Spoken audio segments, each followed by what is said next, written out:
అవని principal madam దగ్గరికి వచ్చి, "నా కూతురు ఆరాధ్య ఈరోజు స్కూలుకి రాలేదు. ఎందుకు రాలేదో కాస్త కనుక్కోగలరా?" అని చెప్పేసైతే అడుగుతూ ఉంటుంది. ఆ మాటలు వినగానే అక్కడ ఉన్న ప్రిన్సిపల్ మేడం అయితే, "సరే ఎందుకు రాలేదో తెలుసుకుంటాను" అని చెప్పేసైతే అనుకుంటూ అక్షయ్‌కి ఫోన్ చేస్తూ ఉంటుంది.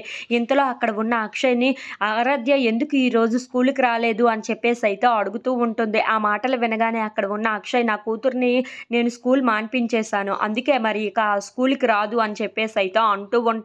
ఆ మాటలు వినగానే అక్కడ ఉన్న అవని అయితే ఒక్కసారిగా షాక్ అయిపోతూ ఉంటుంది. "ఏంటి స్కూల్ మాన్పించేశారా?" అని చెప్పేసైతే ప్రిన్సిపల్ మేడం అడుగుతూ ఉంటుంది. "అవును. నాకు నచ్చక అక్కడి నుండి మాన్పించేశాను. ఆ స్కూల్ వేరే స్కూల్‌లో వేస్తాను" అని చెప్పేసైతే అంటూ ఉంటుంది.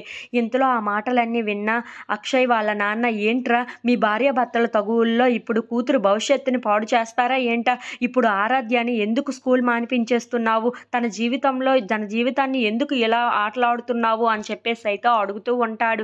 ఆ మాటలు వినగానే అక్కడ ఉన్న అక్షయ్‌కి చాలా కోపం వచ్చేసి, "నాన్న మీరు నా జీవితంలో జోక్యం చేసుకోకండి. మా ఫ్యామిలీ విషయాల్లో మీరు జోక్యం చేసుకోకండి. నా కూతురికి ఎలాంటి భవిష్యత్తు ఇవ్వాలో నాకు బాగా తెలుసు.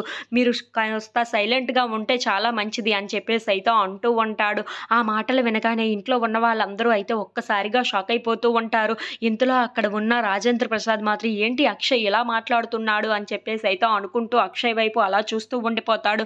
ఇంతలో అక్కడ ఉన్న అక్షయ్ మాత్రం చాలా కోపంగా, "నాకు ఏం చెయ్యాలో నా కూతురికి నాకు తెలుసు. మా భార్యాభర్తల విషయంలో మీరు జోక్యం చేసుకోకుండా ఉంటే చాలా మంచిది" అని చెప్పేసైతే చాలా కోపంగా అరుస్తూ ఉంటాడు. ఆ మాటలు వినగానే అక్కడ ఉన్న పల్లవి మాత్రం చాలా సంతోషిస్తూ ఉంటుంది.